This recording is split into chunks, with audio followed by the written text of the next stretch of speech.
Ini merupakan akhir pekan yang indah. Tapi bukannya bersenang-senang, aku malah terjebak di rumah. Kalian tanya untuk apa? Untuk mengajarkan Excel ke gadis yang bahkan tak tahu caranya memakai pintasan tombol shift. Kau ini kenapa? Sudah kujelaskan kode ini padamu 20 kali. Eh, eh, aku minta maaf. Terima saja, kau payah dalam hal ini. Mimpi kalau kau bisa mengalahkanku. Kalau harus kubuang waktu sedetik lebih lama duduk dengannya, aku bisa gila. Lihat betapa palsunya dirimu. Kalau kau marah, tunjukkan saja padaku. Kenapa kau harus selalu jadi nona ramah? Biar kuperkenalkan pada kalian. Itu Lara, yang katanya saudariku. 2 bulan lalu, ibu membawanya pulang dan mengumumkan, Jeff, ada sesuatu yang ingin kusampaikan padamu. Dulu saat kita putus sebentar, akibat kebencian orang tuamu padaku, selama masa itu, kudapati diriku hamil. Aku melahirkan putri kecil kita, Lara. Aku baru berusia 22 dan tak punya uang. Jadi walaupun menyakitkan untuk kulakukan, aku menyerahkannya. Aku tak pernah memikirkan tentang dia. Dan sekarang, aku berhasil menemukannya. Dia menepuk-nepuk matanya yang berkaca-kaca lalu menyerahkan hasil DNA. Ayah sangat terharu dan berlari memeluk Lara. Mereka menangis lama dan berpelukan lama, sedangkan aku hanya berdiri di sana terdiam karena kaget saat reuni keluarga ini berlangsung. Semuanya terjadi begitu cepat. Bagaimana bisa aku percaya bahwa suatu kebetulan saat ibu tiba-tiba menemukan anaknya yang telah lama hilang setelah bertahun-tahun lamanya? Apalagi Skylar, stop bersikap keras kepala. Ibu membentakku, lalu bergegas menghampiri Lara dan mulai memeluknya dan membelai rambutnya dengan lembut. Bukan salahku kalau kemampuan belajarnya seperti siput. Berhentilah ikut campur, kalau tidak aku berhenti mengajarinya. Oh ya, dan juga afeksi ibu anak itu hentikan. Itu konyol. Aku tahu apa yang kalian pikirkan, kenapa bersikap begitu ke ibuku. Masalahnya, ia bahkan bukan ibu kandungku. Beberapa bulan lalu, sesuatu yang gila terjadi padaku. Ada wanita asing yang muncul entah dari mana dan menyatakan ia adalah ibuku. Apa yang harus kukatakan sekarang? Tentu saja kukatakan padanya kalau ia salah orang.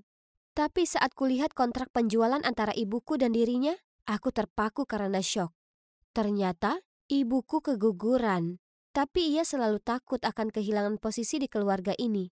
Jadi ia membeliku dari wanita ini. Jadi aku diadopsi. Ini lumrah, ya kan? Tapi tetap saja, aku tak layak diperlakukan seperti itu. Aku selalu diabaikan sejak masih kecil.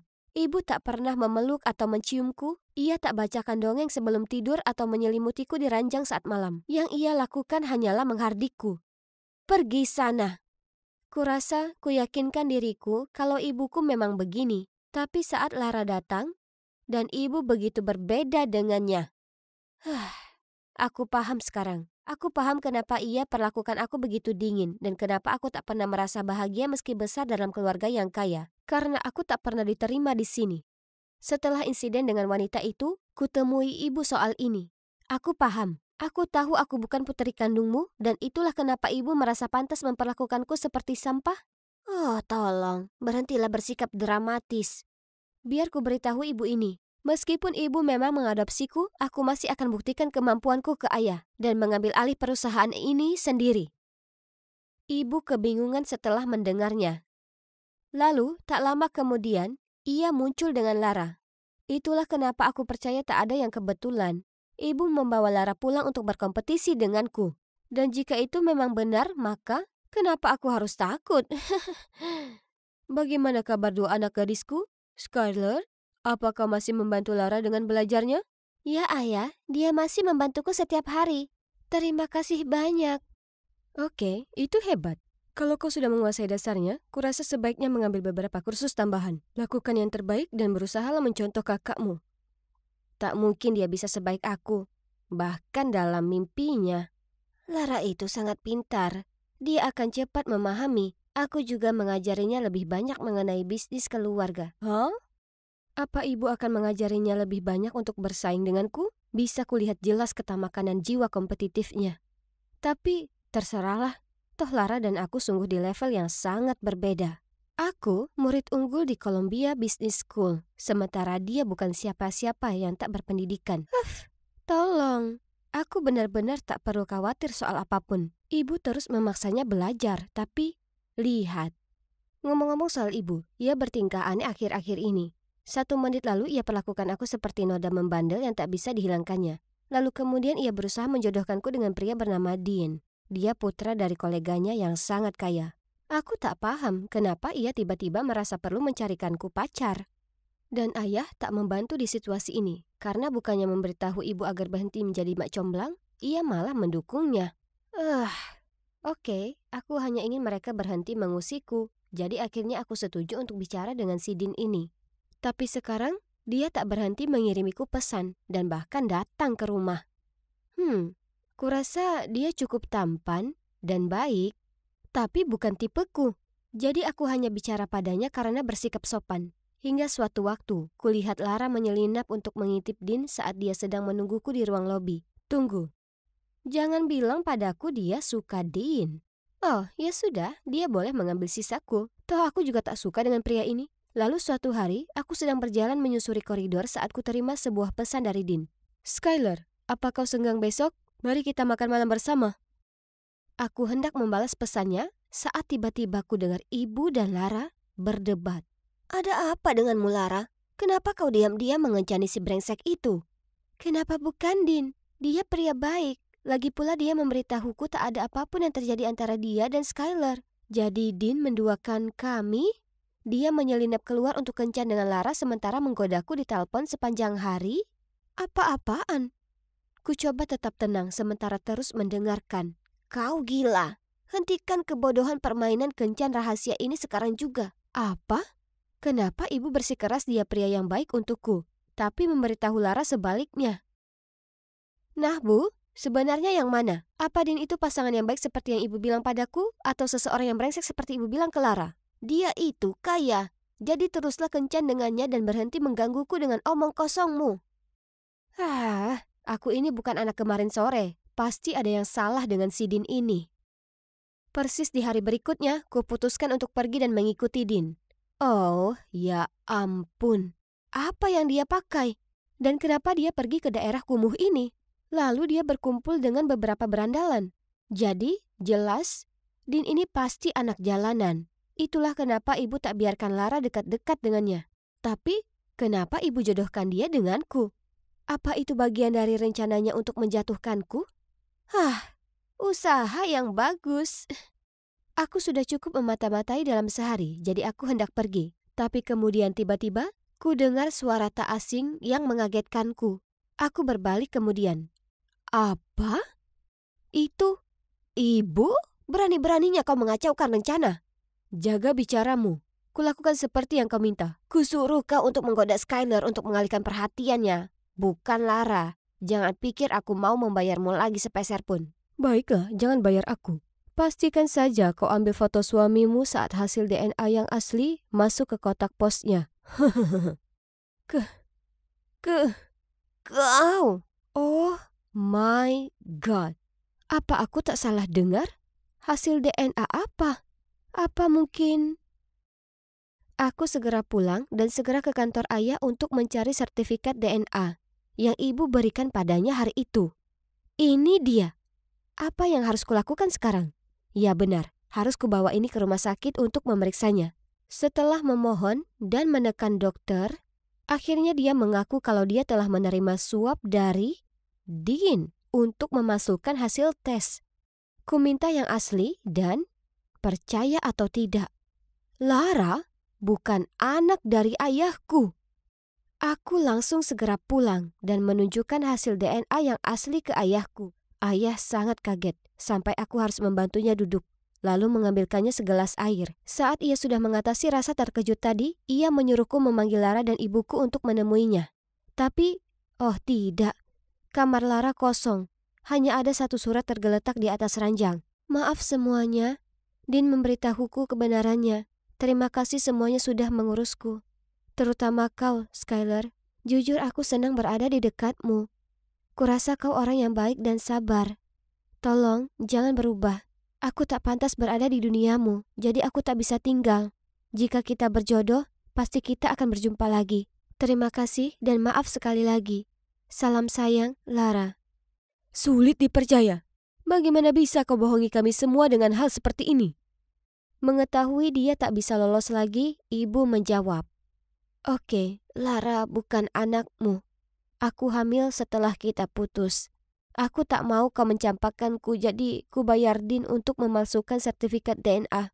Lalu aku membayarnya lagi untuk mengencani Skylar dan mengalihkan perhatiannya dari belajar. Bisnis ini seharusnya milik Lara, bukan Skylar. Tapi bajingan itu malah jatuh hati pada Lara. Ayah yang malang, ia terlihat sangat patah hati. Ibu coba memohon pada ayah agar memaafkannya, tapi ayah mengatakan kepercayaannya sudah dirusak dan bahwa ibu harus pergi. Semuanya kacau. Ayah yang malang mengurung diri di kantor, sementara aku berbaring di ranjang menatap langit-langit. Aku tak bisa berhenti memikirkan semua kebohongan ibu. Dan untuk apa? Uang? Ketenaran? Status? Semua itu apakah sebanding dengan mengorbankan harga diri, kehormatan, dan kepercayaan? Aku dulu juga ingin berkompetisi dengan Lara. Tapi ternyata itu semua hanya sesaat saja. Ayah, kurasa aku juga sebaiknya pergi. Karena aku bukan putri kandungmu juga. Kau? Aku tahu sudah cukup lama, tapi tetap diam saja karena aku takut ayah akan mencampakkanku. Terima kasih selalu ada untukku.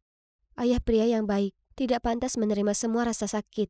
Kemudian kuceritakan pada ayah tentang bagaimana aku tahu aku diadopsi dan bagaimana ibu membayar ibu kandungku untuk menyerahkanku.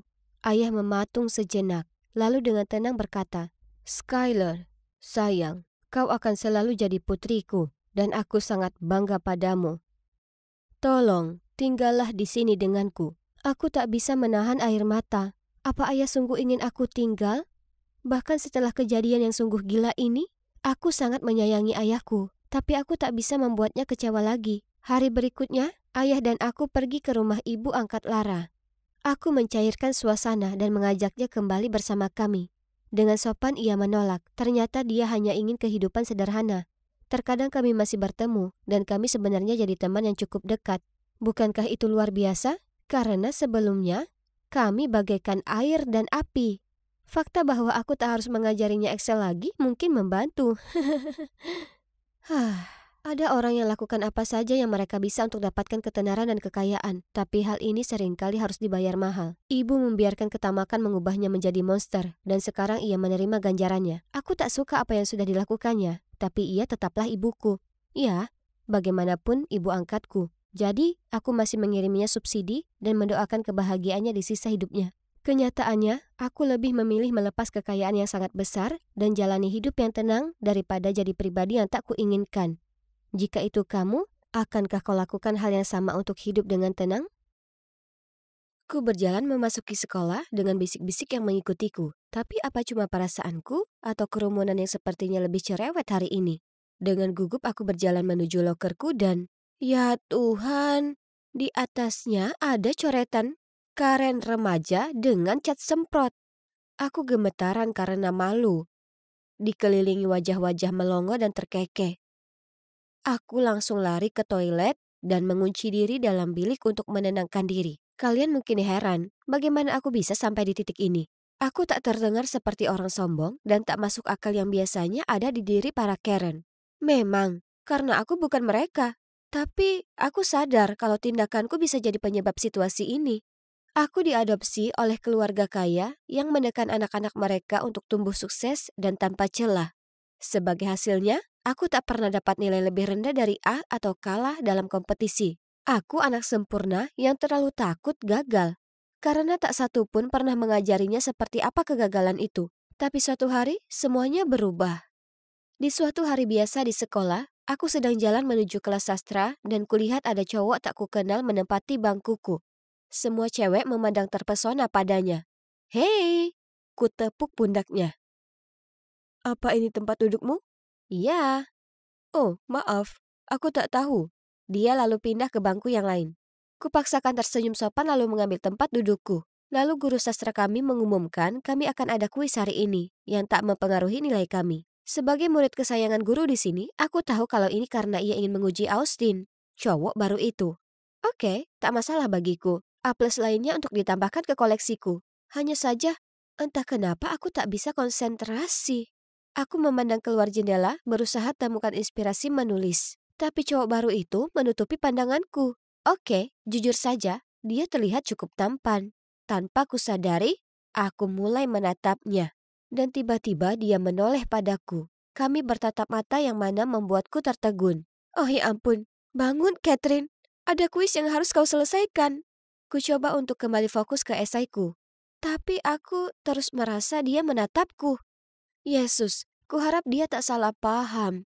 Aku tak seperti cewek-cewek itu yang hanya ke sekolah untuk cari cowok tampan. Waktu habis. Dengan gugup kukumpulkan esaiku karena aku tahu aku teralihkan dan tak memberikan yang terbaik.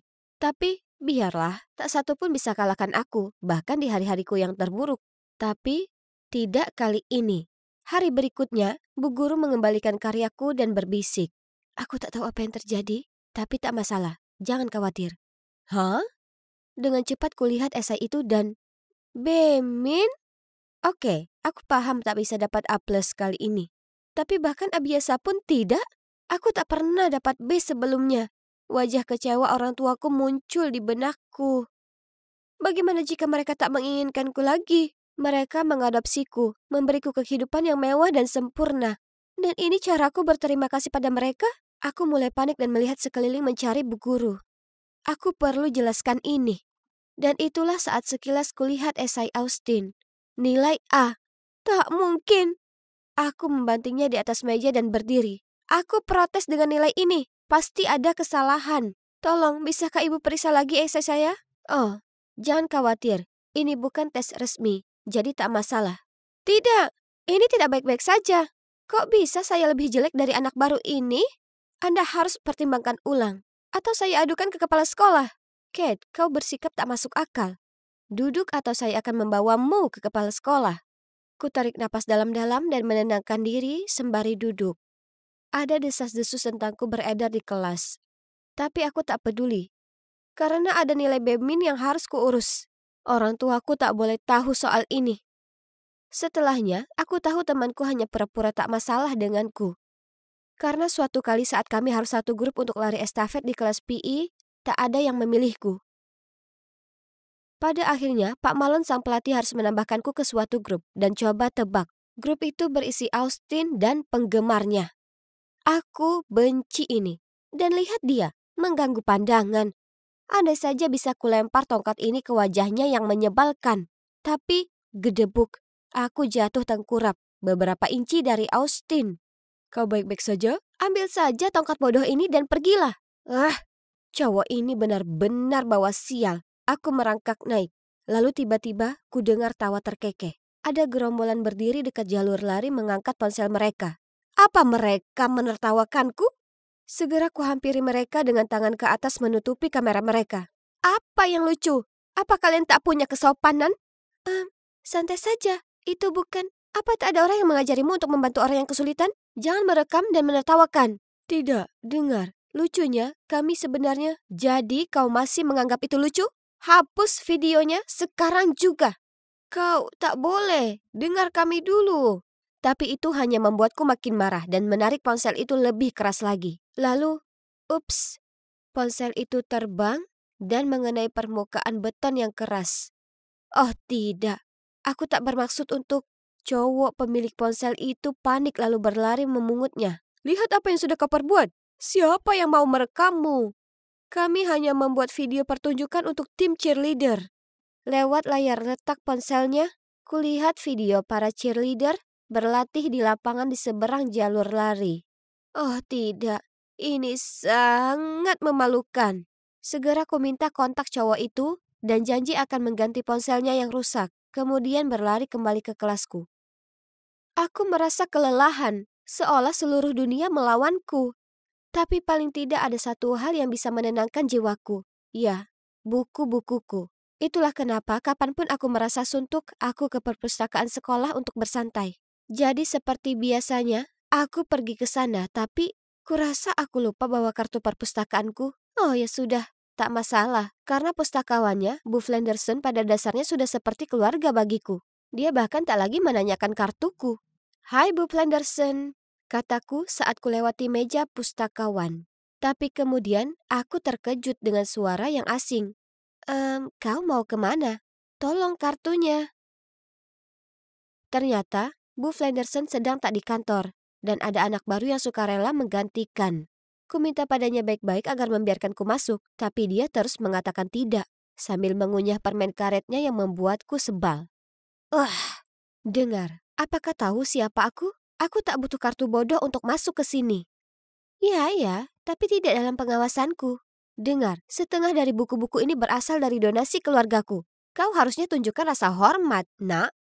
Pendapat sombongmu itu tak berguna bagiku. Di sini kita bersekolah di sekolah yang sama, jadi kita setara dan peraturan adalah peraturan. Biar aku bicara dengan supervisormu. Panggil Bu Flenderson. Dasar kau ini, Karen. Aku mematung mendengar kata itu.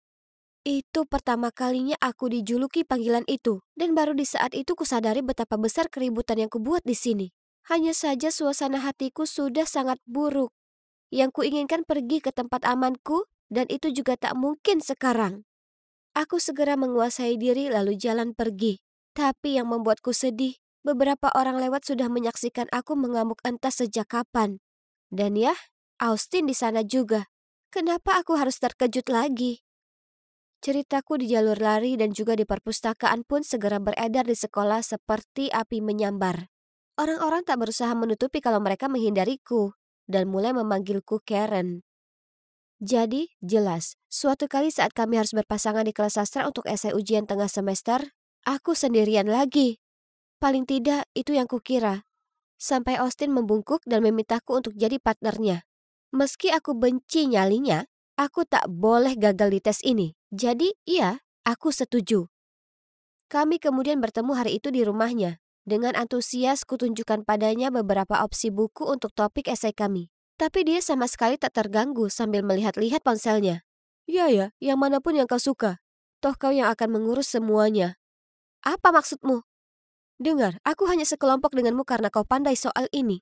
Jadi tolong lakukan saja tugasmu. Terserah, aku tak peduli. Aku benci ini. Kau tak suka sastra? Tapi terakhir kali kau dapat A. Oh, itu? Jangan terlalu kecewa, karena aku hanya menyalin pekerjaanmu dan mengubahnya sedikit. Jadi secara teknis itu juga nilai A milikmu. Ya, selamat. Apa? Jadi, semua stres yang harus kutanggung selama beberapa minggu ini ternyata hanya karena dia curang? Aku sangat marah. Merasakan emosi yang meluap-luap, aku menangis. Yang mana membuat Austin kebingungan. Hei, ada apa? Tenanglah. Jangan menangis, aku minta maaf. Tolong berhentilah menangis. Kemudian berlinang air mata, mulai kuceritakan padanya tentang semua tekanan yang harus kutanggung dari harapan orang tuaku. Dan semua insiden Karen yang kualami akhir-akhir ini di sekolah. Sampai satu titik, Austin minta maaf padaku.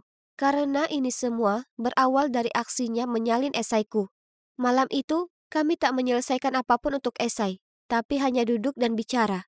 Setelah sesi sharing yang berlebihan, aku dan Austin jadi saling dekat. Nyatanya, dia jadi satu-satunya teman yang kupunya di sekolah. Menyenangkan punya teman lagi, tapi masih sulit saat reputasimu di sekolah benar-benar hancur dan semua orang mengenalmu sebagai Karen remaja. Terutama saat aku menghadapi kontes pidato besar yang akan datang. Aku tidak dalam kondisi prima untuk belajar, jadi aku hampir tak punya persiapan untuk kompetisi itu. Terus kubayangkan wajah kecewa orang tuaku ketika aku tak memenangkan juara pertama. Malam sebelum lomba, aku sangat stres sampai harus kutuangkan semua ke dalam buku harianku. Kuharap aku akan merasa lebih baik dan siap untuk hari besar itu. Kemudian ponselku berdering. Itu Austin. Hei, semoga sukses besok, Kate. Sampai jumpa di sana. Terima kasih. Aku tak tahu lagi. Apa kau masih stres karena itu? Kalau kau sudah selelah ini karenanya, maka aku tahu obatnya. Apa itu? Keluar saja. Itu cuma lomba, dan kau tak harus jadi yang pertama dalam segala hal. Kita semua hanya manusia biasa. Kau gila. Oke, aku akan tidur sekarang. Sampai jumpa besok. Tapi batinku terlalu penuh dengan berbagai pikiran dan kekhawatiran untuk bisa tidur. Pagi berikutnya, aku sampai di depan tempat kompetisi, tapi ragu untuk masuk ke dalam. Lalu tiba-tiba, kudapati diriku berlari kabur dari gedung itu sambil menelpon Austin. Temui aku di taman, gerbang barat. 10 menit kemudian dia tiba dengan mobilnya. Aku masuk di tempat duduk depan lalu berkata, "Ayo kita ke taman hiburan. Aku ingin bersenang-senang." Austin memandangku, tertegun. Tapi kemudian dia tersenyum dan mengendarai mobil tanpa bertanya. Yap, seperti itulah. Aku keluar dari perlombaan dan mematikan ponselku untuk menikmati hari sebagai remaja. Kunaiki semua wahana roller coaster yang paling menakutkan, berteriak sekencangnya, meninggalkan semua kekhawatiranku.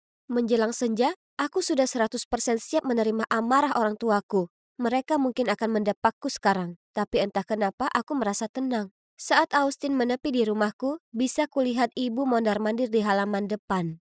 Itu dia, sudah siap memarahiku. Saat melihatku, ibu langsung berlari menghampiriku dan memelukku.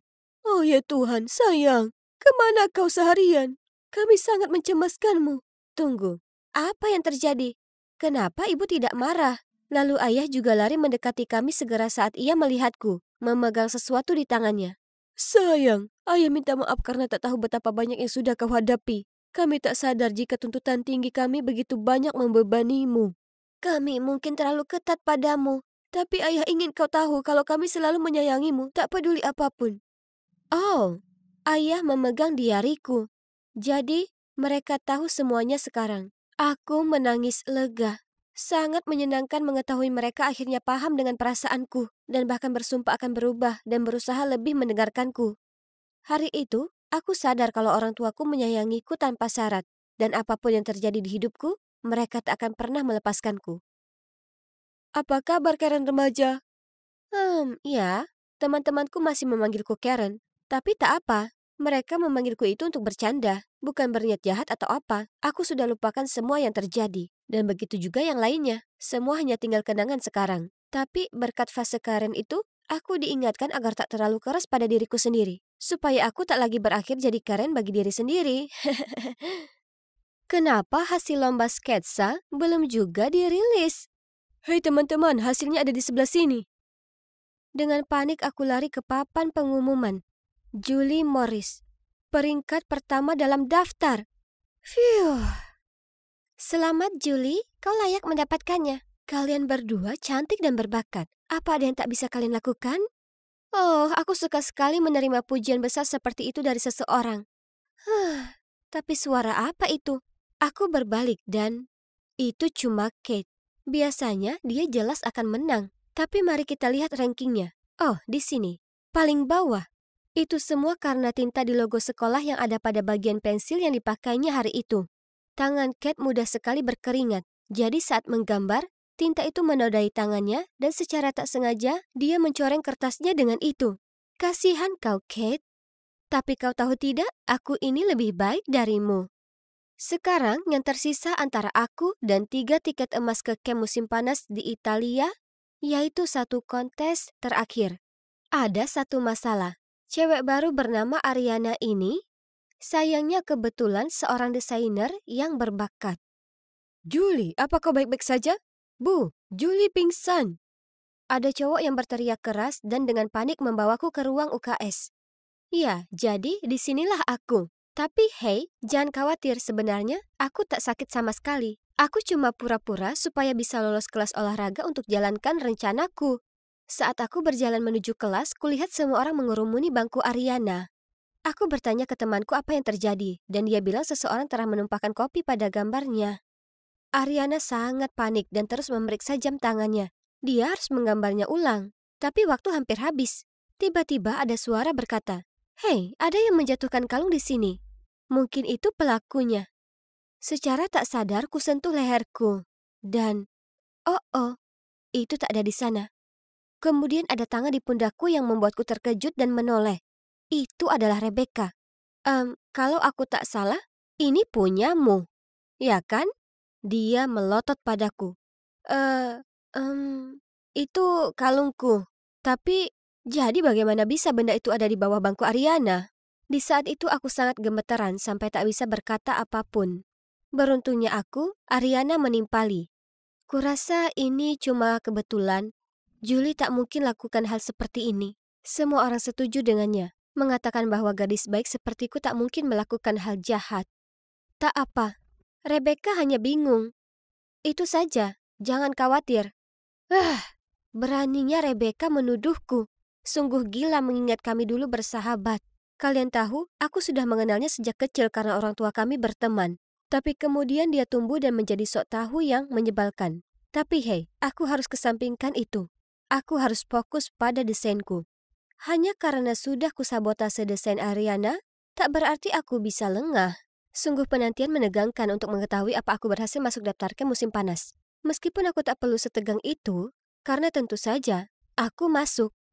Ternyata, walaupun Ariana harus buru-buru menggambar ulang, dia masih mendapat satu tempat juga. Tapi tempat terakhir jatuh ke Rebecca? Hah? Aku tak tahu dia juga tertarik ke desain fashion. Pokoknya, terserahlah Rebecca. Dia bukan tandinganku. Jadi, tada! Akhirnya aku di sini di Milan. Pusat fashion dunia. Dan coba tebak, selama camp musim panas, akan ada berbagai kompetisi, dan yang terbaik akan memenangkan beasiswa ke Universitas Politeknik Milan. Tak dapat dipercaya, sudah kuimpikan hal ini sejak lama. Tak ada yang akan menghalangi jalanku. Camp sungguh luar biasa. Aku senang mengunjungi museum dan belajar mata kuliah sejarah fashion, pemilihan bahan pakaian, dan teknik menggunting. Kemudian, tes pertama kami diumumkan, menyelesaikan keterampilan dasar menjahit dalam waktu tercepat. Mudah sekali. Aku bahkan sudah mengambil beberapa kelas menjahit sebelumnya. Itu tak masalah buatku. Melihat semua orang berjuang untuk menyelesaikan karya mereka, aku tersenyum dan dengan percaya diri menekan tombol selesai. Namun, di saat yang sama, ada orang lain yang juga menekan tombolnya. Rebecca. Tentu saja, para juri menyukai karyaku. Tapi melihat mereka memuji karya Rebecca itu menyebalkan. Kok bisa orang yang tak pernah ikut kelas menjahit sebelumnya bisa begitu hebat? 2 minggu di camp musim panas berlalu. Kemudian tantangan terakhir pun tiba, yang akan menentukan pemenang. Semua kandidat mendapat sepotong kain lebar, dan hanya itu yang diberikan ke kami, yang artinya tak ada ruang untuk kesalahan. Semua orang berusaha fokus dan mendesain dengan intensitas maksimal. Kulirik Rebecca, yang sepertinya hampir selesai dengan gaunnya. Dan jujur, gaun putrinya tampak simpel, tapi elegan. Tiba-tiba, itu membuatku cemas. Sejak kapan dia jadi begitu menyebalkan? Kami istirahat sebentar di siang hari, jadi semua orang pergi makan siang. Sementara aku tinggal sedikit lebih lama untuk menyelesaikan tes. Aku hanya tak selera makan, mengetahui gaunku belum sempurna. Hanya saja, aku tak mampu berkonsentrasi dengan desainku. Malah aku terus saja menatap manekin Rebecca. Sebaiknya aku lakukan hal ini atau tidak? Jika ada seseorang yang tahu, maka semuanya akan berakhir. Tapi jika aku kalah, maka mimpiku juga akan berantakan.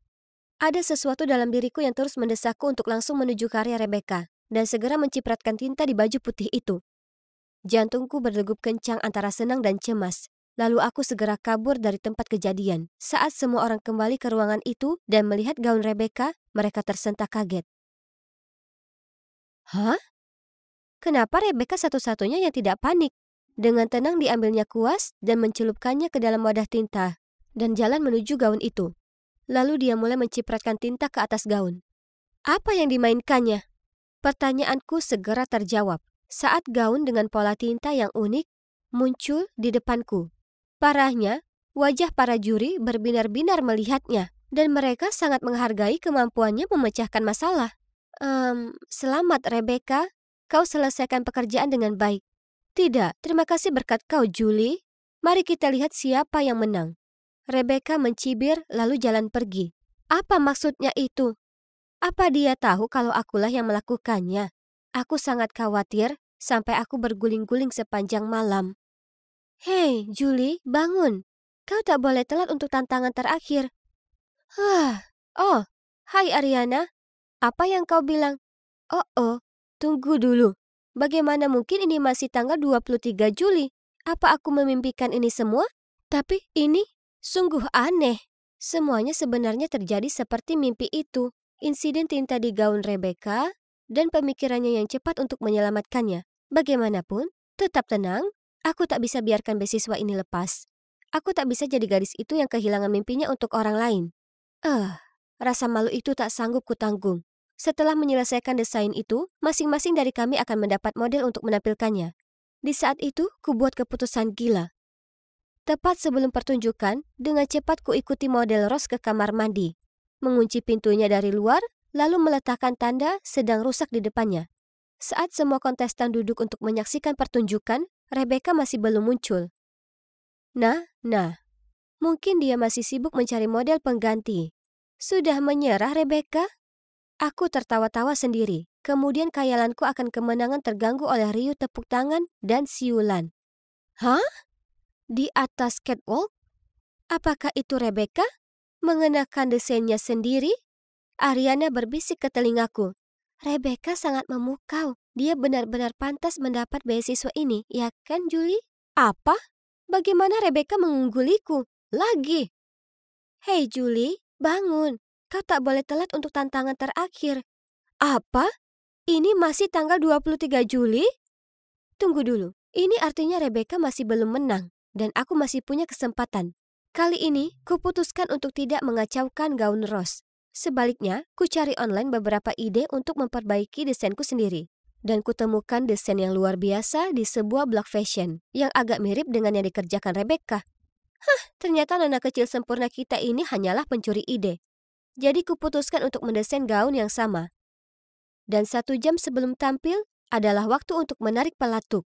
Aku melapor ke juri kalau Rebecca mencuri ideku dan mengklaim diriku sendiri sebagai pemilik blog itu. Tapi bukannya menunjukkan kepanikan, sebuah seringai muncul di wajah Rebecca saat dia menoleh padaku dan berkata, "Permainan berakhir, Julie." Lalu ia langsung menuju juri. Aku tak tahu apa yang dia katakan ke mereka, tapi mereka diskualifikasi aku setelahnya. Permisi? Aku tak bisa bernafas atau berpikir atau apapun. Aku menunjuk ke arah Rebecca dan berteriak, "Dia itu pencurinya! Ada yang salah di sini!" Kemudian Rebecca dengan tenang mendekatiku. "Usaha yang bagus, Julie, tapi trik kotormu itu tak akan bisa bodohi aku. Aku tahu kamu yang merusak proyek Catherine dan Ariana. Dan coba tebak siapa pemilik asli blog itu?" "Ya, aku." Aku menatapnya kaget. Saat dia lanjut membahas alasan sesungguhnya kenapa dia berhenti berteman denganku. Dia bilang itu semua karena kecemburuanku yang sudah mengubahku menjadi cewek yang jahat. "Julie, kau ini cantik dan berbakat. Kau perlu percaya pada kemampuanmu sendiri, bukannya malah menyabotase karya orang lain. Jangan jadi orang seperti itu." Aku terbangun, berkeringat.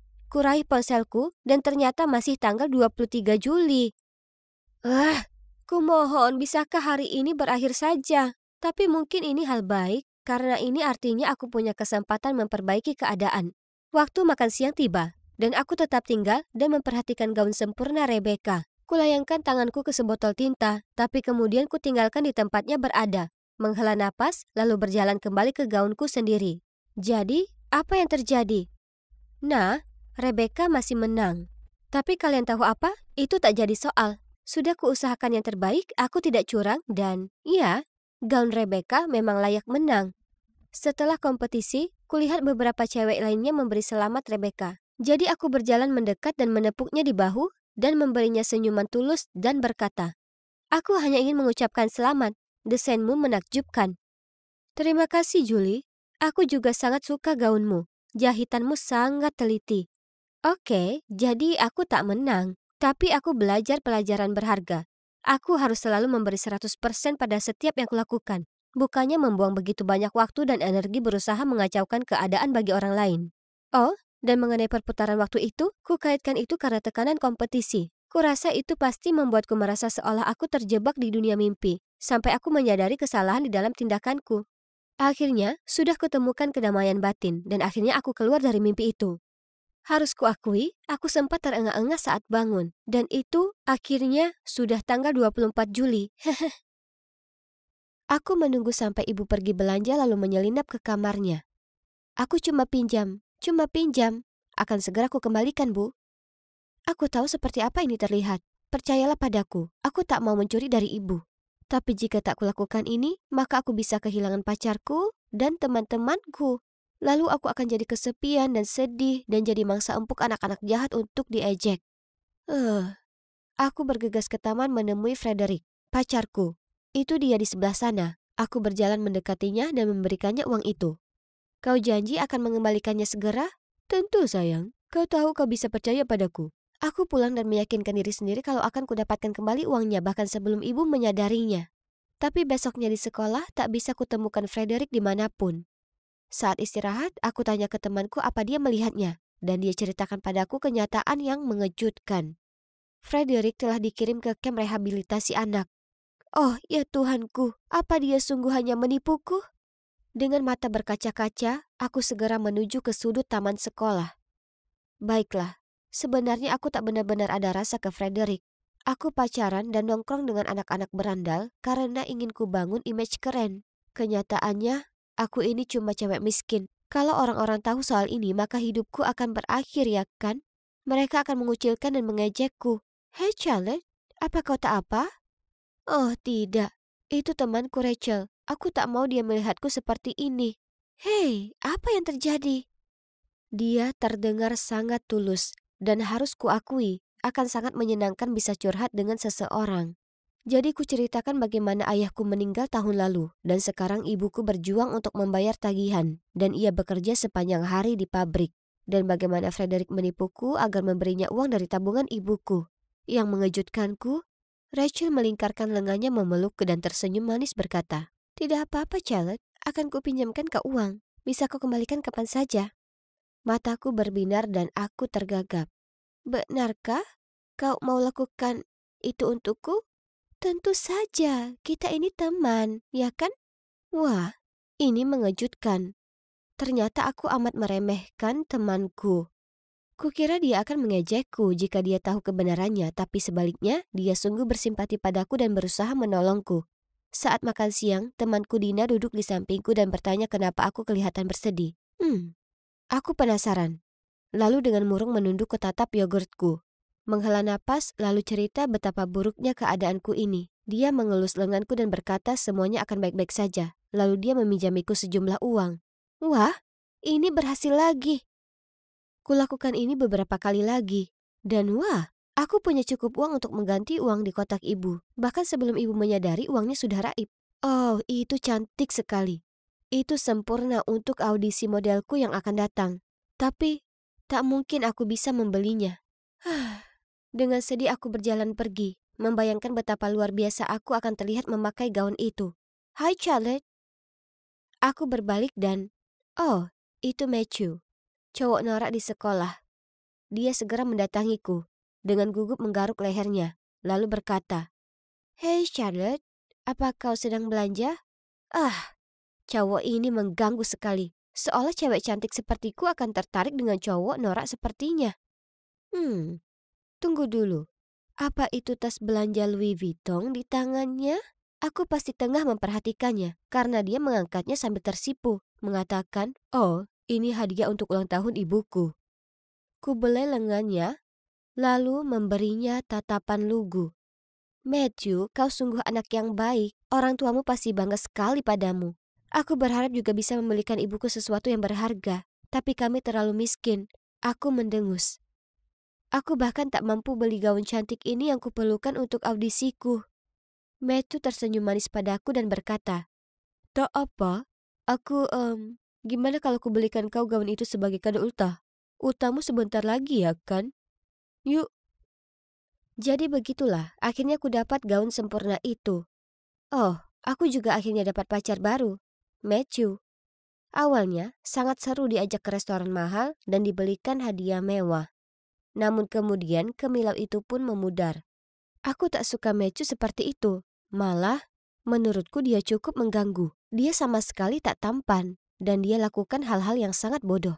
Pernah saat mengantri makan siang, dia mulai perlihatkan padaku tarian mengerikan untuk video TikTok-nya yang terbaru.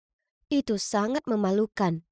Kapanpun aku harus jalan dengan Matthew, kudapati diriku sendiri menghayalkan orang lain. Cowok keren bernama Thomas. Ada saja aku tak terjebak dalam rutinitas ini dengan Matthew, tapi ini sebanding dengan uang dan barang-barang itu. Iya kan? Lalu suatu hari di sekolah, Rachel mendatangiku dan meminta uangnya kembali dariku. Kukatakan padanya aku sangat menyesal, tapi aku sedang tak punya saat ini. Rachel mencibir. "Yang benar, lalu bagaimana bisa kau punya semua barang baru ini? Kau tahu keluargaku miskin, aku hampir tak pernah bertemu ibuku karena ia bekerja terus-menerus. Aku tak punya uang." "Ya sudah, Terserah. Dia berlalu pergi. Rachel pasti sudah bicara ke yang lain soal ini, karena saat aku sedang bersama Matthew di samping loker, mereka mendatangiku dan mulai meminta uang mereka kembali. Ku coba jelaskan ke mereka kalau aku tak punya uang, tapi salah satu dari mereka mendengus. Yang benar saja, kau sudah membodohi kami semua dengan cerita cengengmu. Awas Matthew, dia akan lakukan hal yang sama denganmu. Lalu mereka berjalan pergi. Matthew memberiku pandangan bertanya-tanya. Jadi ku coba bersikap seolah semuanya baik-baik saja dan mulai menyortir bukuku. Dia tak berkata apapun setelahnya.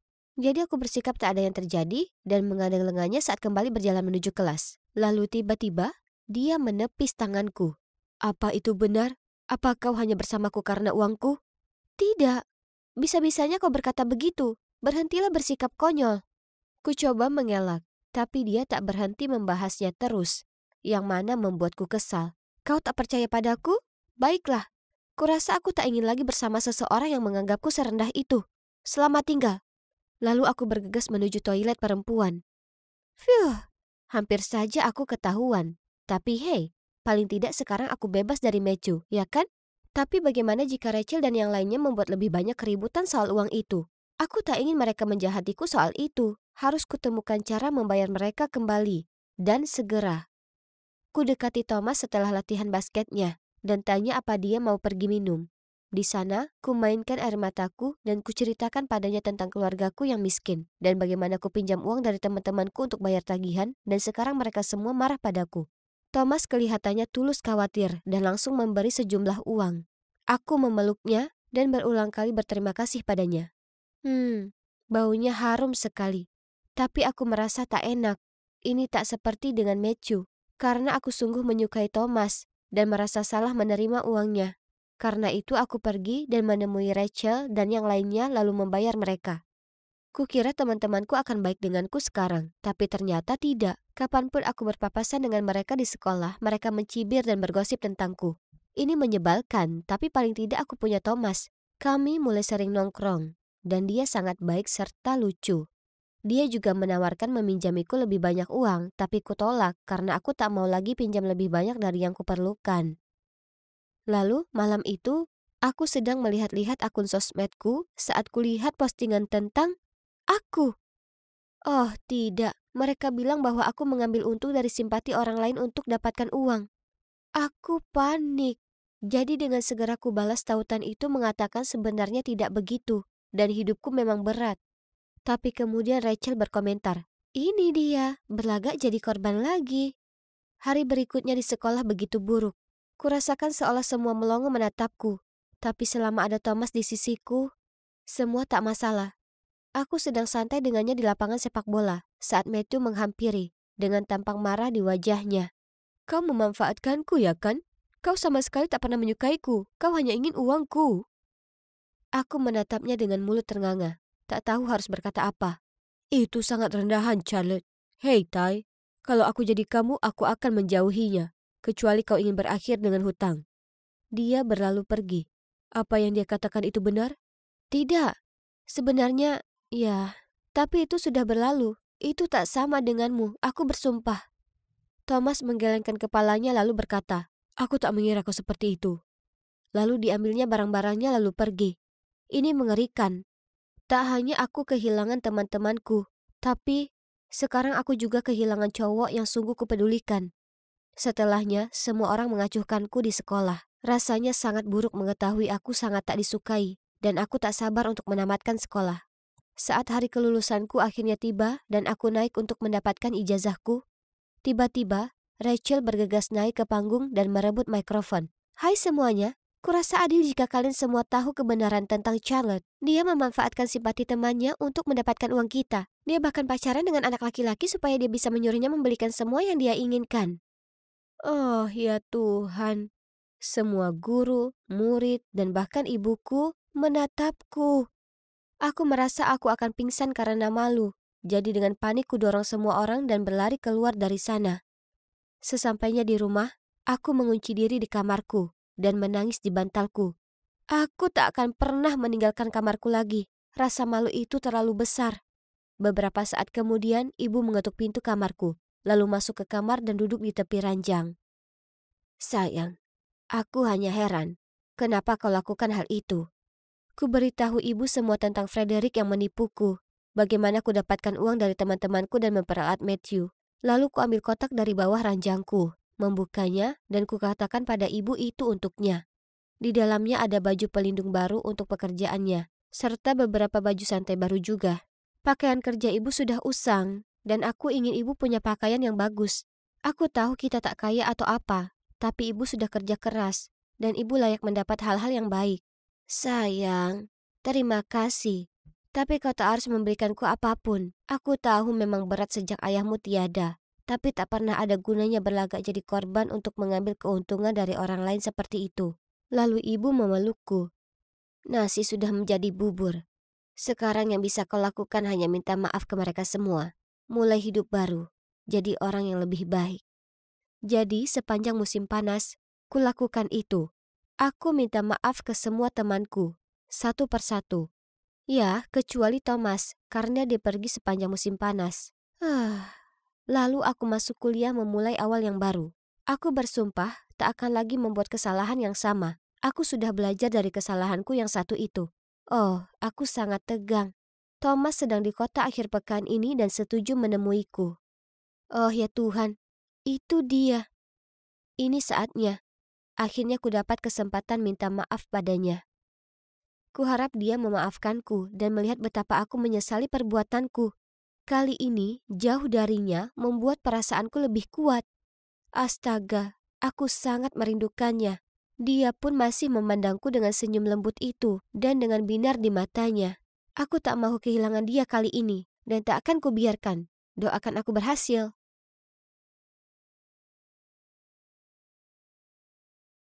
Wow, kontes balet internasional diadakan di New York tahun ini.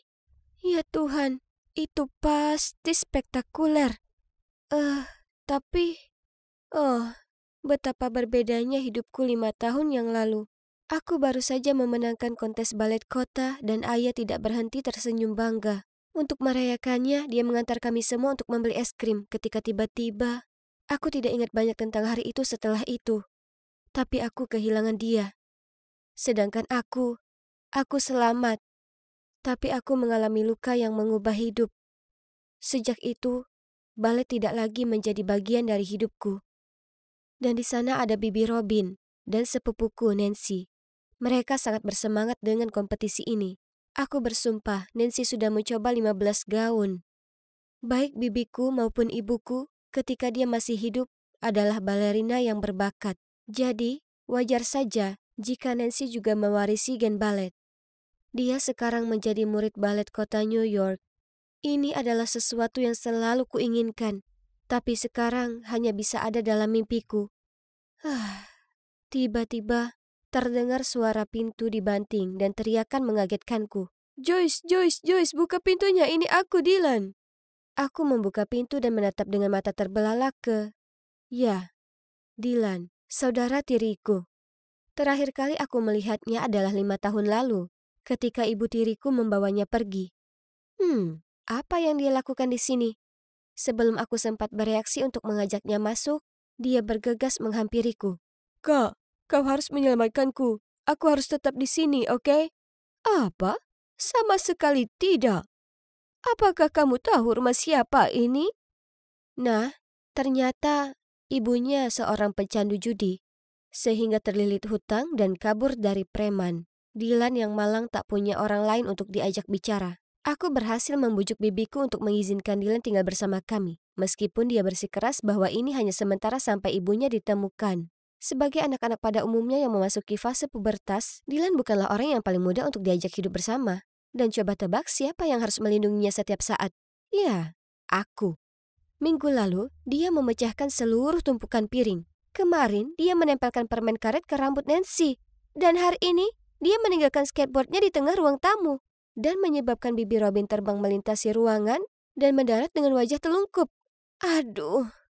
Dylan, kamu harus lebih berhati-hati. Aku akan segera berangkat kuliah. Jadi aku tidak akan berada di sini untuk melindungimu. Mereka akan mengusirmu jika kamu masih seperti ini. Hah? Kampus? Apakah maksudmu administrasi bisnis yang membosankan? Kupikir kamu menyukai balet, bukan? Tidak. Itu cuma masa lalu. Sekarang aku tidak menyukainya. Sama sekali. Aku tidak percaya padamu. Apakah hanya karena kamu duduk di kursi roda? Siapa bilang berada di kursi roda berarti kamu tidak bisa terus mengejar minatmu terhadap balet? Ini membuatku tercengang. Kata-katanya telah menyadarkan sesuatu dalam diriku. Namun, kenyataan tidak sesederhana itu. Jadi dengan sedih aku menjawab, bukan hanya itu. Aku juga tidak punya uang. Aku mencoba melamar pekerjaan paruh waktu. Tapi mereka tidak menerima penyandang disabilitas. Merasakan ketidakbahagiaanku membicarakan hal ini, Dylan segera mengubah topik. Oke, lupakan saja hal-hal bodoh itu. Besok, aku akan mengajakmu berbelanja. Oh, sudah lama sekali aku tidak mengunjungi mall. Dylan terus bertanya padaku apakah aku suka ini atau yang itu, tapi kami tidak punya cukup uang. Kenapa Bibi Robin tidak memberi kita uang jajan? Dylan terlihat sangat manis saat itu, jadi aku hanya duduk di sana dan tertawa, sementara dia mengerutkan kening dan cemberut. Lalu, Dylan tiba-tiba menyuruhku untuk tetap diam. Ketika dia memejamkan mata dan meraba-raba ke arah dua orang yang terlihat agak kaya, dan mengatakan kepada mereka, Tolong bantu kami tak punya apa-apa lagi untuk dimakan minggu ini. Tolong. "Ya Tuhan, apa yang sedang dimainkan saudaraku?" Aku membeku dan tidak bisa melakukan apapun selain menunduk ke lantai. Wanita itu mengeluarkan uang itu hendak menyerahkannya padanya. Tapi pria itu mengusap tangannya, menyebabkan uang itu jatuh ke tanah. Dylan dengan cepat mengambilnya. Oh, astaga. Pria itu langsung meraih pergelangan tangannya. Tertangkap basah. Dia mengancam akan membawa kami ke polisi dan bahkan memintaku untuk berdiri karena dia mengira aku juga berpura-pura. Untung saja, wanita itu bilang mereka sedang terburu-buru dan tidak mau membuat ribet, sehingga akhirnya mereka meninggalkan kami sendirian. Kami pulang, tapi jantung kami masih berdebar kencang, dan aku bisa melihat kaki Dylan gemetar. Lalu kami masuk ke dalam untuk melihat bibiku kedatangan tamu. Aku ternganga saat melihat siapa mereka. Orang-orang kaya dari mall. Kami berempat saling menatap satu sama lain karena terkejut. Ternyata wanita itu, Bernie, adalah teman bibiku dan pria yang bersamanya adalah putranya, Philip. Mereka berdua adalah penari balet terkenal. Yah, tentu saja suasananya jadi canggung. Tapi Nancy sepertinya tidak menyadari ketegangan itu karena dia terlalu sibuk mengibaskan bulu matanya ke arah Philip dan memutar-mutar rambutnya dengan jarinya. Tapi yang aneh adalah, meski aku menunduk, aku masih bisa melihat Philip menatapku, lalu tiba-tiba bertanya padaku, Sudah berapa lama kamu seperti ini? Maksudku, jangan tersinggung. Aku cuma penasaran. Jadi, Bibi Robin mulai bercerita kepada mereka tentang kehidupan dan kondisiku. Mendengar itu, Bernie menjadi emosional. Dia menatapku sejenak dan bertanya, Sayang, bagaimana kabarmu? Apakah kamu masih latihan balet? Tidak.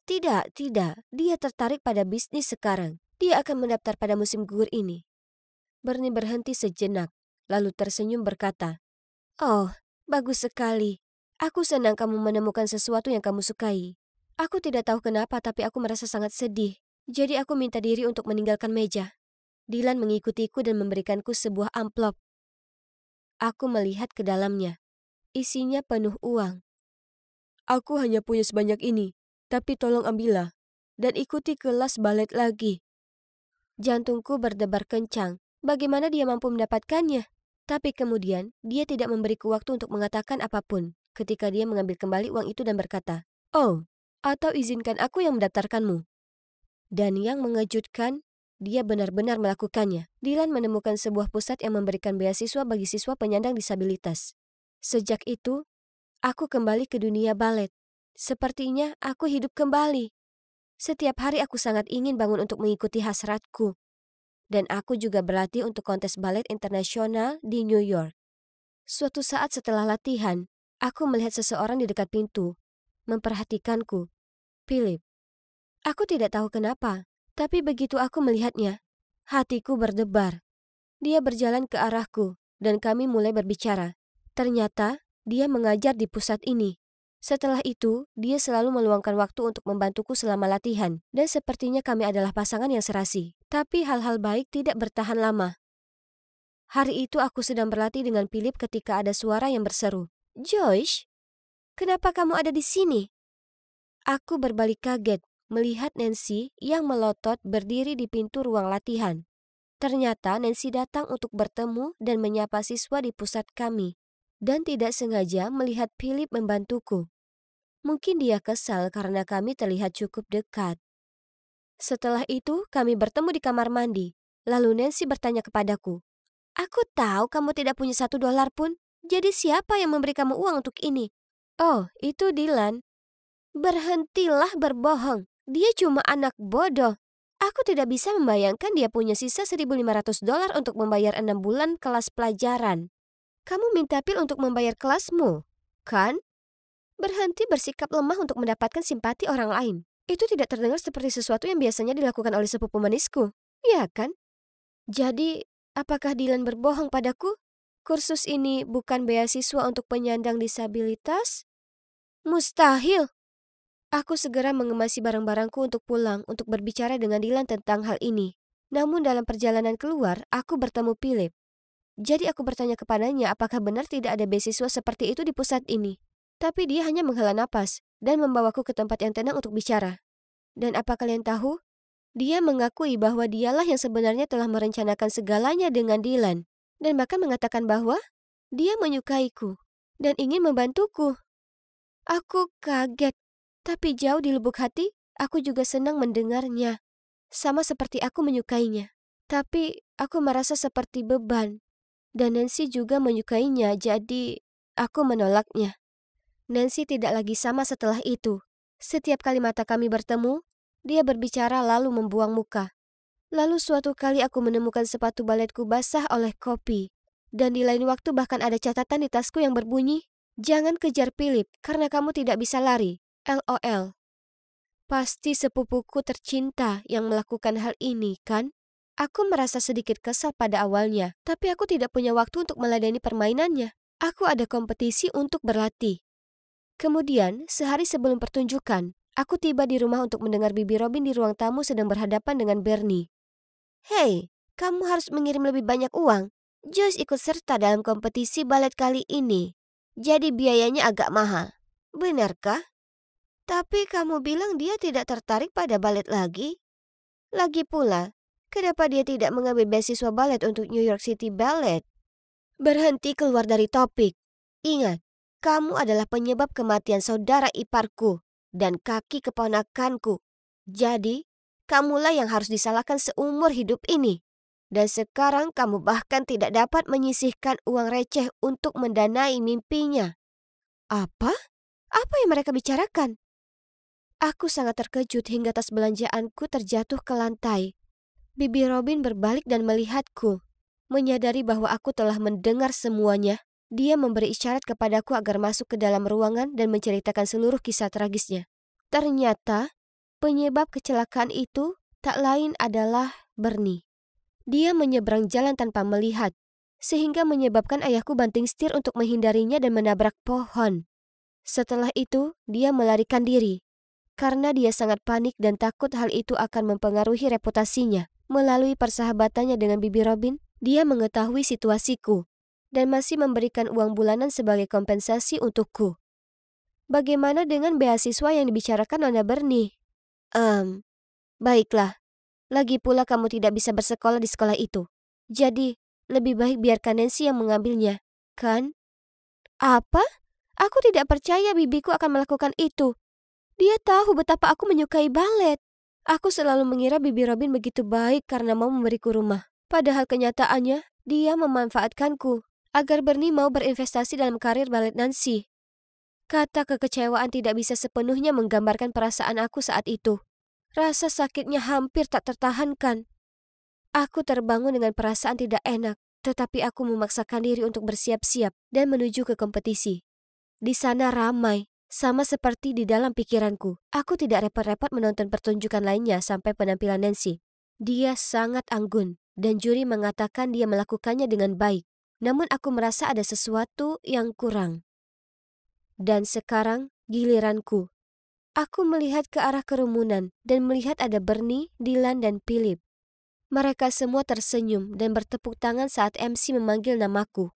Aku menarik napas dalam-dalam dan hendak naik ke atas panggung. Ketika melewatiku, Nancy membungkuk dan berbisik, "Philip tidak terlalu peduli padamu. Dia hanya merasa bersalah atas perbuatan ibunya. Jangan mempermalukannya dengan mengacau." Tiba-tiba, aku merasa tidak bisa bergerak. Aku lupa semua gerakannya, dan dunia berputar. Tapi sebuah suara yang familiar membangunkanku. "Joyce, kamu lebih baik dari ini. Kami semua ada di sini untukmu, jadi jangan takut. Kamulah cahayanya, jangan biarkan kegelapan mengganggumu. Ayo bersinar dan tunjukkan pada mereka apa yang kamu punya." Aku merasa sangat tersentuh, dan itu berhasil. Aku mendapatkan kembali semangatku dan mengikuti arus. Seperti angsa yang telah tertahan begitu lama, aku hanya melakukan apa yang ingin kulakukan. Aku tidak peduli tentang apapun, siapapun. Saat ini, aku akan hidup untuk diriku sendiri. Dan mungkin para juri juga merasakan hal yang sama. Aku sangat bahagia mendengarnya. Hadirin sekalian, pemenang kontes ini adalah Joyce Baker. Semua orang datang untuk memberi selamat padaku, termasuk Bernie. Dia mencoba menahan air mata saat dia meminta maaf atas segalanya. Masa lalu adalah masa lalu, dan aku tahu apa yang terjadi adalah kecelakaan yang mengerikan. Itu adalah sesuatu yang harus selalu dia jalani, dan sepertinya itu sudah cukup. Jadi aku memeluknya dan mengatakan kepadanya bahwa tidak apa-apa. Karena yang penting aku bisa menari lagi, dan rasanya luar biasa. Jadi, apa selanjutnya? Ya, aku tidak bersekolah di sekolah bisnis. Sebaliknya, aku melanjutkan karir baletku. Aku juga menjalani perawatan untuk kondisiku. Dan suatu hari nanti, aku berharap akan menaiki panggung, tampil bersama Philip. Ngomong-ngomong tentang Philip, terima kasih atas bantuannya. Dylan dan aku pindah ke rumah kami sendiri. Dan Dylan baru saja mendapat beasiswa di SMA bergengsi, yang sepertinya sangat dia sukai. Oh, dan satu hal lagi, Philip dan aku sekarang resmi berpacaran. Dan ini dia, akhir dongengku yang bahagia. Teman-teman, teruslah kejar impian kalian meski ada kesulitan. Karena semua hal baik menantimu di ujung jalan.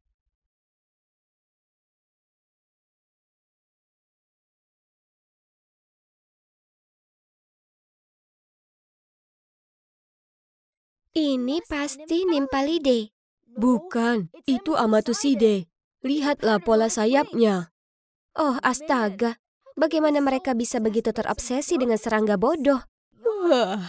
Aku berjalan ke arah Kaden dan menarik lengan bajunya. Kaden, ayo kita mengambil beberapa foto di tepi sungai. Gloria, kamu baru saja membuatnya terbang. Ia terbang dengan sendirinya. Bukan salahku. Menyebalkan sekali. Kenapa kamu mengikuti kami? Bukankah kamu bilang kita musuh? Kalian pasti bertanya-tanya siapa cowok itu dan kenapa dia murung sekali. Dia Kaden, cowok yang aku coba menangkan hatinya. Kini dialah yang menentukan. Seorang cewek sehebat aku harus menghabiskan seluruh akhir pekannya berjalan-jalan di hutan. Aku bahkan tidak menyukai serangga dan aku sangat tidak menyukai adiknya, Chloe. Tentang masalah musuh? Ya, itu memang benar. Soalnya Kaden adalah tetanggaku, dan entah bagaimana, dia selalu berhasil muncul di saat yang paling buruk dan menyabotase barang-barangku. Suatu kali, aku sedang memanjat pagar untuk menyelinap keluar bersama beberapa teman ketika Kaden muncul dan dia membuat keributan. Jadi, ayahku langsung menyeretku ke dalam dan memberiku hadiah 1 minggu hukuman tidak boleh keluar. Di lain waktu, aku sedang duduk polos di taman, menyalin esai dari internet. Ketika sekali lagi, Kaden muncul, melihat apa yang aku lakukan, dan membuat keributan tentang hal itu. Jadi, iya, kalian bisa menebaknya. Ayahku mendengarnya, dan dihukum lagi. Gloria yang malang ini. Aku benar-benar membencinya saat itu. Namun perasaanku kemudian berubah 180 derajat ketika dia menyelamatkanku dari tenggelam. Sebenarnya, aku tidak tenggelam, aku hanya kram. Tapi fakta kalau dia menyelam untuk menyelamatkanku sudah cukup. Sejak itu, aku mulai memperhatikannya.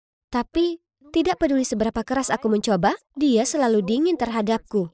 Tidak mungkin aku menyerah semudah itu. Soalnya, seseorang yang mempesona sepertiku punya kebiasaan mendapatkan apa yang aku inginkan.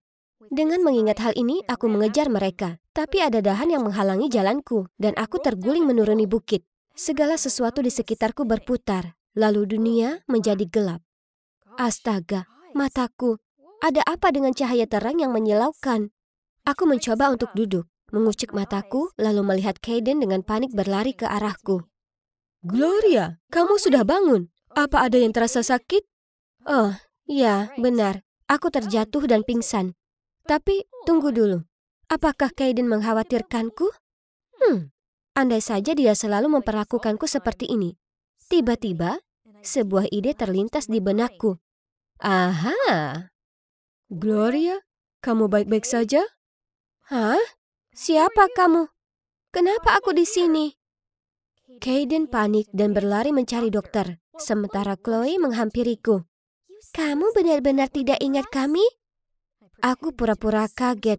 Mataku terbuka lebar dan bertanya siapa Chloe. Lalu dokter masuk. Setelah beberapa kali tes, dia bilang tidak ada luka parah. Tapi aku pasti menderita kehilangan ingatan jangka pendek. Tentu saja, kemampuan aktingku setingkat artis Hollywood. Dan tidak mengherankan, sejak saat itu, sikap Kaden terhadapku sangat berbeda. Tidak ada lagi kemurungan, malah dia sangat manis. Jadi, semua kepalsuan ini sangat berharga. Aku hanya punya satu gerbang yang harus dilewati, si gadis licik Chloe itu. Ada yang percaya diri melakukan rutinitas minggu lalu? Ini akan menguntungkanmu terhadap evaluasi susunan pemain. Tidak mungkin aku melewatkan kesempatan ini, jadi aku segera mengangkat tangan. Setelah berhasil menyelesaikan tariannya, semua orang memujiku, kecuali Chloe. Dia menatapku dan berkata, bukannya kamu menderita amnesia, Gloria? Bagaimana kamu masih ingat tarian ini? Ups, aku lupa tentang bagian kehilangan ingatan. Baiklah, aku menonton klip dance-nya secara online dan bergadang semalaman untuk berlatih. Karena aku tidak ingin menjadi kambing hitam di tim kita. Chloe masih menatapku, tapi tidak berkata apa-apa lagi. Hampir saja. Aku harus lebih berhati-hati mulai sekarang. Keesokan harinya, aku sedang menyimpan buku-bukuku. Ketika tiba-tiba, Chloe berlari mendekat, merangkul bahuku, dan dengan bersemangat berkata, "Hei Besti, kita akan pergi ke mall sore ini kan?" Hah? Untuk apa? Oh, aku lupa. Kamu tidak ingat apa-apa. Minggu lalu kamu berjanji akan mengajakku memilih hadiah ulang tahun. Besok adalah ulang tahunku. Jadi aku akan menemuimu di gerbang sekolah setelah bel terakhir, oke? Apa? Apa yang dia lakukan? Kami bukan teman, dan aku tidak pernah setuju untuk membelikannya apapun. Dia hanya mencoba mendapatkan hadiah dariku.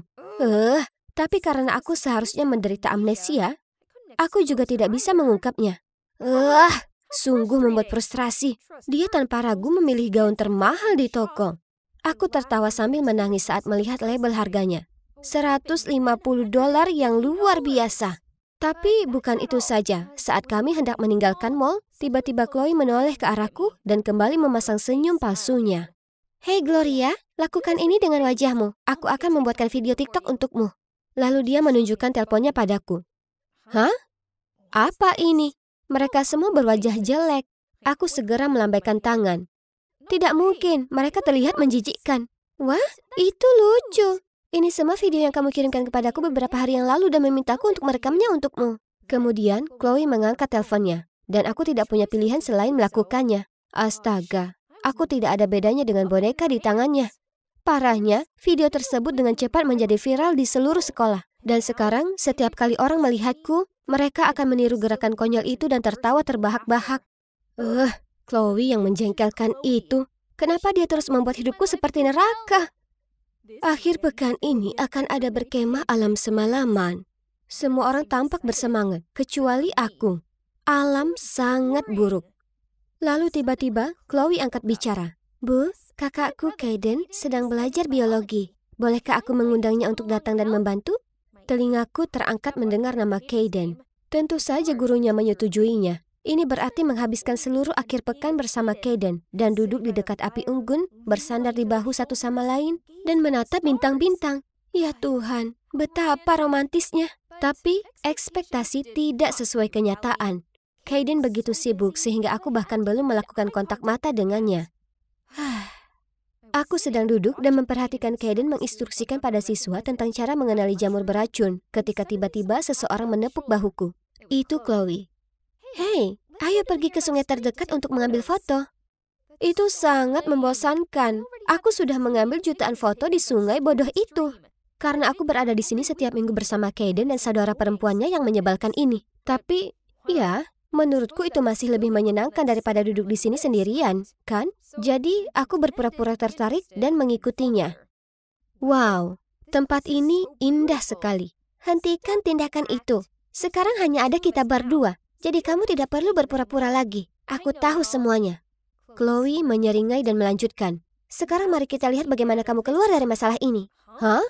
Apakah dia sudah tahu semuanya? Jadi selama ini dia hanya berusaha membuktikan bahwa aku berbohong tentang kehilangan ingatan? Usaha yang bagus, Chloe. Tapi aku bisa menelpon seseorang untuk meminta bantuan. Dah. Hei, di mana ponselku? Ya Tuhan, aku meninggalkannya di tenda. Apa yang harus aku lakukan sekarang? Aku tahu jalan pulang. Tapi jika aku kembali sendirian, rasanya seperti rela jatuh ke dalam perangkap Chloe. Dan amnesia palsuku akan terungkap. Saat itu, Kaden mungkin bahkan tidak mau menatapku. Mustahil. Hal seperti itu tidak mungkin terjadi. Seseorang akan segera datang mencariku. Lalu aku duduk di tunggul pohon terdekat dan menunggu. Tapi hari mulai gelap dengan cepat. Dan kenapa belum ada yang datang mencariku? Aku sangat lapar.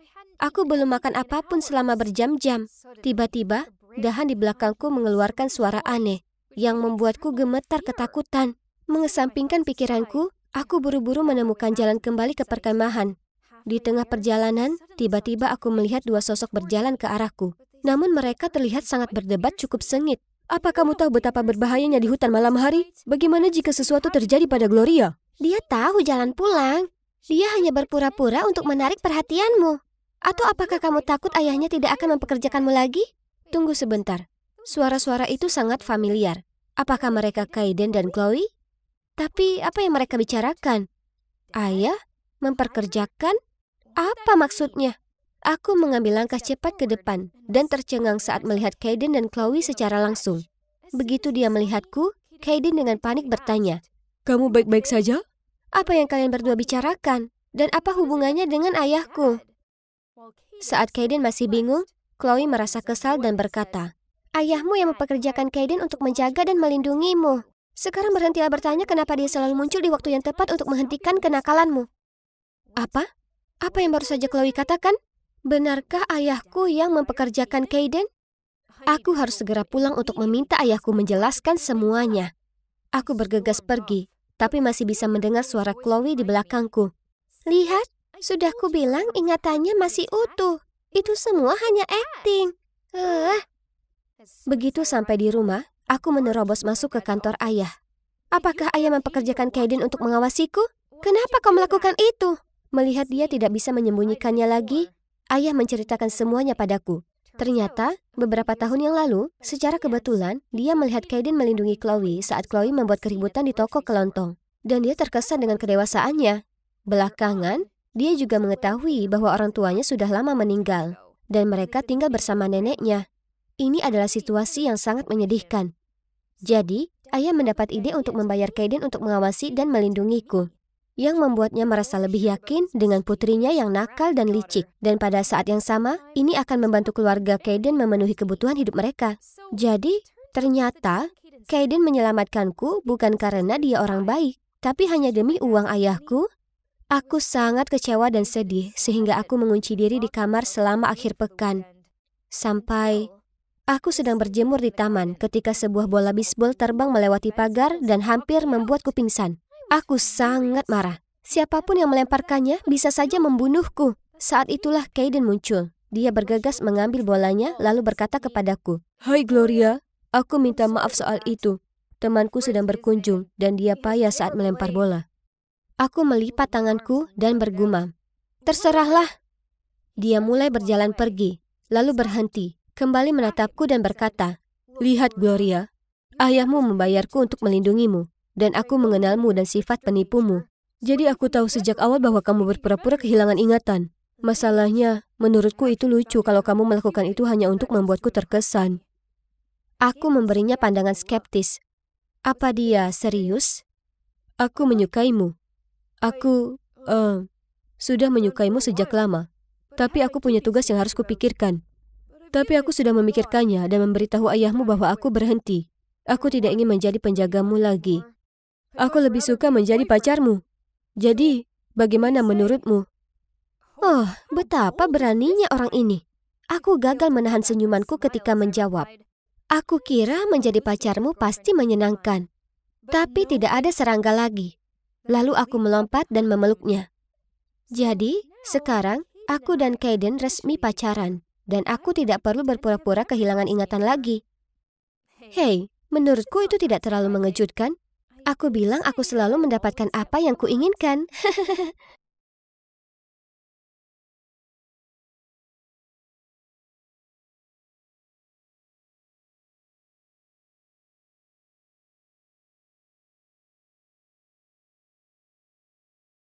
Ini hari pertamaku di SMA.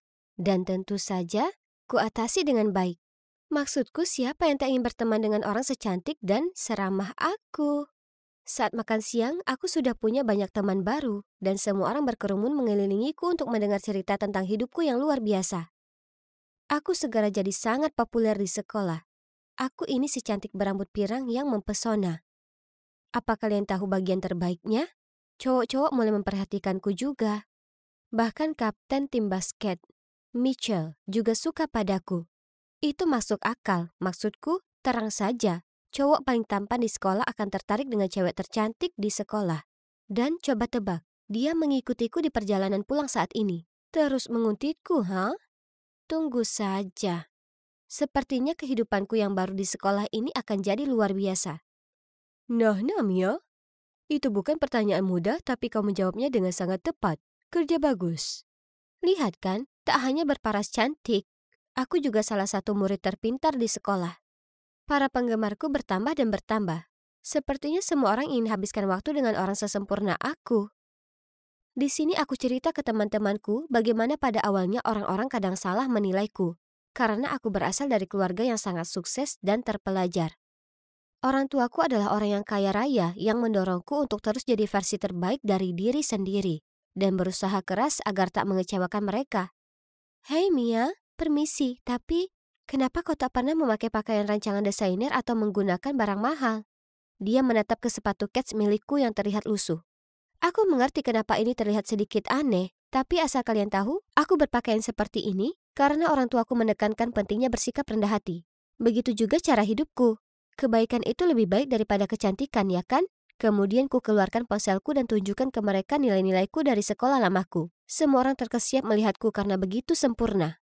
Aku dicintai, dikagumi, dipuja. Tapi tentu saja, dengan menjadi sehebat ini, berarti akan ada saja beberapa anak yang iri padaku. Maksudku, kurasa aku tak bisa salahkan mereka. Aku berkilau bagai permata, sementara mereka terlihat kusam dan biasa saja. Suatu kali setelah ujian, segera saat guru beranjak pergi, ada cewek bernama Laila berdiri dan berkata, "Mia curang. Aku lihat dengan mata kepalaku sendiri. Aku juga lihat itu. Dia memeriksa ponselnya saat ujian." Semua orang terkesiap kaget. Tepat di saat itu, ketua kelas Mark berteriak, Hei, berhenti. Kita semua tahu Mia murid yang hebat. Tak mungkin dia curang." Nah, itu maksudku. Laila dan Celia pasti sangat iri karena rencana kecil mereka untuk menghancurkanku tak berhasil. Dan ketua kelas, dia datang entah dari mana untuk melindungiku. Dia pasti salah satu dari banyak pengagumku. Tapi, maaf Mark, aku ini jauh dari levelmu. Cewek sepertiku butuh laki-laki yang dewasa, kaya, dan tampan. Cowok-cowok di sekolah memang ganteng, tapi mereka cuma anak-anak. Mereka di bawahku. Suatu kali aku sedang buru-buru dan tak punya banyak waktu untuk memeriksa lokerku. Jadi tanpa sengaja aku bawa buku paket yang salah ke kelas. Menyadari kesalahanku, Laila dan Celia langsung ikut campur. Oh, apa ini? Kami kira nona sempurna ini tak pernah mengacaukan apapun. Aku bahkan tak punya kesempatan untuk berkata apapun, karena cewek bernama Beatrice ini angkat bicara. Hei, hentikan. Siapa sih yang tak membuat kesalahan sesekali, ha? Ini, kau bisa berbagi milikku. Oh wow, cewek ini cukup baik. Senang rasanya punya sekutu untuk menghadapi Laila dan Celia. Jadi, saat makan siang aku bergabung di meja Beatrice. Kita mulai ngobrol dan jelas dia terpesona dengan betapa menakjubkannya hidupku. Hebat, Sekarang aku punya pendamping yang setia. Hey Beth, bantu aku mengerjakan PR hari ini, oke? Lagi? Aku harus menghadiri pesta penting dengan orang tuaku malam ini. Akan ada para politisi dan plutokrat. Aku tak punya waktu mengerjakan PR. Sekarang aku harus pulang lebih awal untuk berganti pakaian dan berdandan. Bye. Aku tak perlu menoleh untuk tahu wajahnya yang lucu kebingungan. Dia terlihat seperti itu setiap kali ku minta mengerjakan PR-ku. Tapi itu sepadan, ya kan Beatrice? Dia bisa bergaul dengan anak ajaib paling keren di sekolah. Aku. Jadi, sedikit PR tambahan adalah hal murah untuk membayar privilege seperti itu. Kalian tahu, bagiku, PR itu remeh. Aku cuma tak punya waktu untuk itu. Harus kuakui, kalau punya Beatrice di dekatku itu sangat nyaman. Dia memastikan nilaiku tetap tinggi di kelas, memberiku waktu untuk bermain polo, bermain ke klub golf, dan menghadiri acara amal bersama orang tuaku. Dia juga membiarkan aku meminjam gaunnya, make up-nya, dan sepatu hak tingginya yang sangat cantik. Teman-temanku mengagumiku, yang asing mengidolakanku, dan guruku memujaku, dan aku punya sahabat yang luar biasa setia. Hidup begitu sempurna. Hingga suatu hari, saat aku sedang melenggang di sepanjang lorong, kuperhatikan ada yang aneh. Orang-orang tak memberiku pandangan memuja seperti biasanya. Sebaliknya, mereka memalingkan muka terhadapku. Hah? Apa yang terjadi? Hei Beatrice, apakah tahu apa yang terjadi? Orang-orang bersikap sangat aneh. Dia hanya mengangkat bahu. Aku tak tahu, kita lihat saja. Ku coba untuk meyakinkan diri kalau ini bukan masalah besar. Tapi tak bisa kuhilangkan perasaan ada sesuatu yang tak beres. Kemudian pada hari itu, ketakutan terburukku terbukti. Saat aku memasuki kelas, Mark mendatangiku dan melambaikan ponselnya di depan wajahku. Permainan yang bagus dan sempurna. Ternyata kau ini pembohong besar. Kulihat ponselnya dan melihat postingan panjang dan banyak sekali foto terlampir. Ada judul besar mengatakan, kenyataan tentang Mia si pembohong, dan tiap foto dilengkapi dengan keterangan. Rumah Mia sebenarnya sangat biasa saja. Dia tinggal di sini dengan kakek neneknya. Tak ada mansion mewah atau orang tua kaya raya. Saat Mia baru saja masuk sekolah, dia berteman dengan semua orang, membual tentang ketenaran, keberuntungan, dan popularitasnya. Aku tak tahu siapa dia, jadi bagaimana jika kita berbagi saja jalan yang sama menuju halte bus? Siapa bilang aku berniat berkenalan dengannya? Transkrip nilai dari sekolah lamanya bahkan bukan miliknya. Dia hanya mengedit namanya di atasnya. Setiap kali dia berdiri untuk menjawab pertanyaan atau mengerjakan tes, dia curang supaya mendapatkan nilai yang baik. Ya Tuhan, semua ini. Bagaimana mereka tahu? Rasanya jantungku tercekat di tenggorokan dan kepalaku berputar-putar. Mataku kabur saat kulihat Laila dan Celia mendekatiku. Aku menatap mereka terkejut. Mia, jujur, kami tak membencimu. Hanya saja kami menyadari ceritamu itu konyol, jadi kami putuskan untuk mencari tahu kebenaran. Itu benar, tapi kau memang benar-benar menutupi jejakmu. Kami tak temukan apapun. Tunggu dulu. Jadi, siapa yang menemukan bukti-bukti ini? Aku. Tepat saat itu, sahabatku muncul, diikuti dengan guru wali kelas. Mia, aku tahu kau pikir aku orang putus asa yang bisa kau kendalikan. Tapi tidak.